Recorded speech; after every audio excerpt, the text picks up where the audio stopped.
Hola amigos! Today I'm going to be breaking down exactly how you can overcome being skinny fat. So before we start, what is skinny fat? Skinny fat is basically where you don't have a whole lot of muscle on your body, but you don't really have loads of fat, you've just got a fair bit. Basically the conundrum is you've got too much fat and not enough muscle, but you haven't got enough fat that you're overweight. And as someone who started off skinny fat, I would say I'm kind of the expert in this. And you may think that sounds really arrogant, and maybe it is. But nonetheless, I'm going to share my wisdom with you so that you can apply it to yourself and hopefully see some really good results. Now, before I jump into this, I do want to say there's nothing wrong with being skinny fat. If you are sat there thinking, oh God, do I have to change? Do I have to change this? Absolutely not. There are loads of people who are perfectly healthy and have what you would classify as potentially skinny fat. So if you're sat there thinking, well, I'm skinny fat and I'm pretty happy the way I am, fantastic, keep doing your thing. But for anyone who's sat there thinking, actually, I wouldn't mind changing that, then do not fear. That is why this video is here. Didn't mean for that to rhyme. So I've got the trusty whiteboard at my disposal. I've actually written the 3 phases on the back of this one, and we're gonna go through them. First thing that usually trips people up when it comes to trying to overcome being skinny fat is they ask the question, should I cut or should I bulk? Should I lose the weight or should I gain the weight? And the people out there who tell you to gain the weight are actually wrong.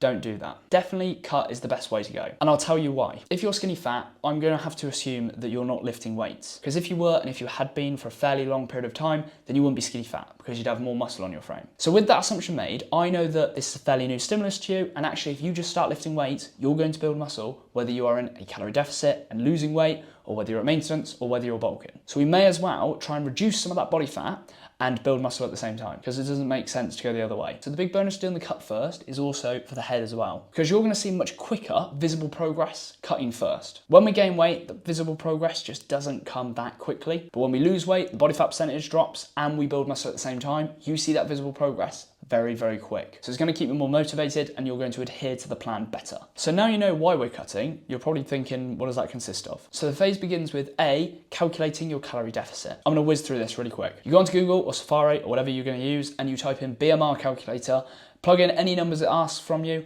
and then get it to calculate your BMR. Most of these have a physical activity calculator inbuilt with them, and then what they'll do is they'll combine your BMR with your PAL or physical activity level, and it will estimate your total daily energy expenditure. Basically how many calories your body's going to burn in a day. So this is your maintenance. To work out your deficit, all you need to do is take that number and we multiply it by 0.7. That's going to give you a 30% deficit. Is there a right answer to what your deficit should be? Absolutely not. I'm going to tell you to do 30% because I find it works best with most of my clients, and therefore chances are it will probably work best with you as well. From there, you're going to track your food for a week and make sure that you are hitting those calories. So from there, I want you to track your body weight as well. You're going to track Monday, Wednesday and Friday. On Monday, Wednesday and Friday morning, you're going to do a weigh-in and take note of it. And then on Saturday, you're going to take those weigh-ins, you're going to add them up and then divide them by 3. That's going to give you your weekly average weight. The reason this is so important, day to day, your body weight is going to fluctuate for a number of different reasons. So we want something that we can compare week after week that is actually accurate. And that's why we do the weekly average, because it's going to be the most accurate representation of your body weight that we can easily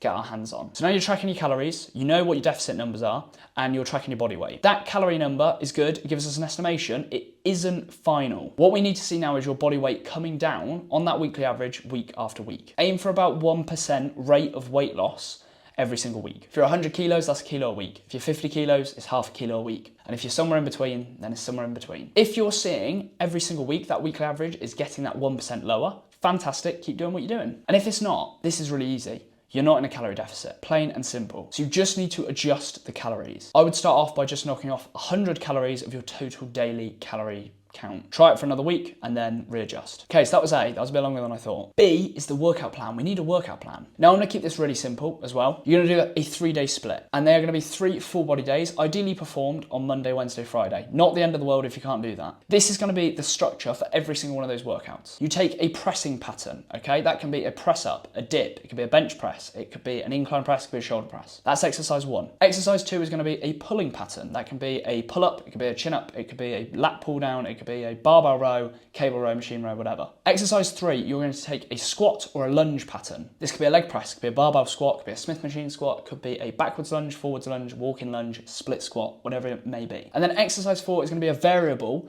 and this is going to be where you just pick an exercise that you think is going to benefit you the most. So you may want to build your arms, and in that case, you may chuck in a bicep curl or a tricep push down. Maybe you want to build your shoulders, you do some lateral raises. Maybe you want to build your glutes and hamstrings, you chuck in a hinge pattern like an RDL or a hip extension. Or maybe you're like me and you weren't blessed with the best calves, and therefore you're going to chuck in some calf raises. So that is your structure for all 3 of those workouts. You fill in the blanks. And you're just going to do 2 to 3 sets of each of those exercises at this stage. And then C, I've actually already covered, which is track your body weight Monday, Wednesday, Friday, and then calculate your weekly average. That is phase 1. That is the cut complete. You're going to stay in this phase for as long as it takes for you to get to a decent level of lean. And I know that's subjective, and I'm going to leave it up to you because we're not talking about bodybuilder levels of unhealthy lean. We're talking about lean enough that you can see a decent level of definition and that you're happy with how you're looking. Basically, as soon as you stop being skinny fat, that's when you know you're at the right amount of lean. And that's when you're going to enter phase 2, the rebound phase. The whole point of this phase is essentially just to bridge the gap from the cut to the bulk. So A, we have to adjust the calories. Now the easiest way to do this is just slowly bring them up. What I would recommend is do something like 100 to 200 calories on top of what your daily calorie total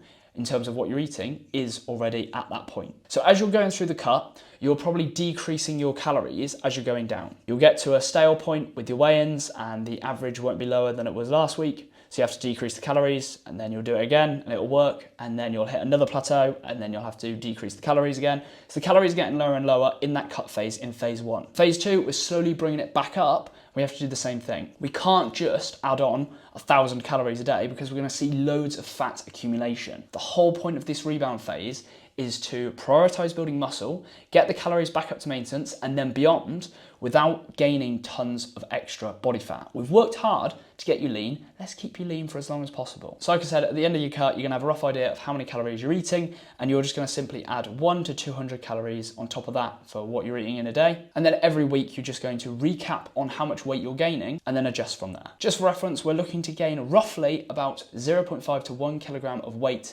every month. You may think that's very slow, and it is, and that's the reason we're doing it. Because the rate of muscle growth and fat loss are vastly different. When we're cutting, we can lose a lot of weight a lot quicker because fat can be burnt a lot quicker. However, when we're trying to build muscle, that process, unfortunately, is very slow. So that's A of phase 2. B is to increase the number of sets in your workout. So we're going to stick to the same workout plan we went over in phase 1. All you're going to do is you're now just going to do 3 to 4 sets of each of the exercises. The reason being, we have this extra surplus of energy, this extra surplus of calories to help with recovery, and therefore actually we could probably get a little bit more out of doing more volume. Volume meaning sets per muscle group per week. So nice and easy, that's the rebound phase ticked off. Once the weight is slowly climbing and you can see that you're starting to regain, that's when we enter phase 3, which is the bulk. And this one's actually really simple because phase 2, the rebound phase, sets us up really nicely. That was intentional. So all you need to do here is A, adjust the calories again, just like you have been this entire time. You're just going to adjust them week after week to make sure that you're still gaining weight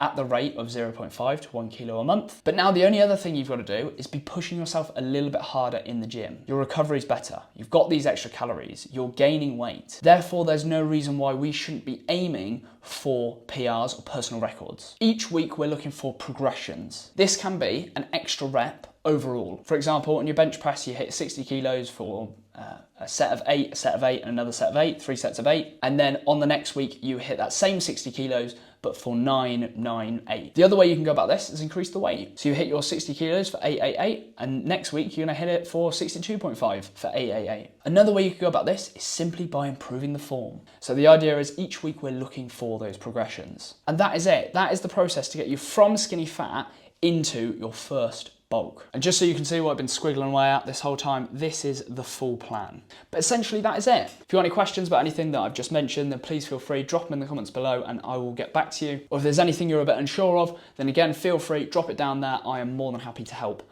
wherever I can. But hopefully the process is fairly straightforward from what I've said. I know I do have a bit of a tendency to waffle on, but hopefully you've got most of that. And if you are new here and this video did help, then feel free. It would be very much appreciated if you could hit the like button. I'm told it helps. And if you like this kind of content, then feel free. You can hit the subscribe button as well. It's free. And if you've got any other topics that you want me to cover, then again, feel free, drop them in the comments and I will take a look and see if I want to make a video on that as well. Anyway, thanks for watching, guys. I do appreciate it, and I will see you in the next one. Adios.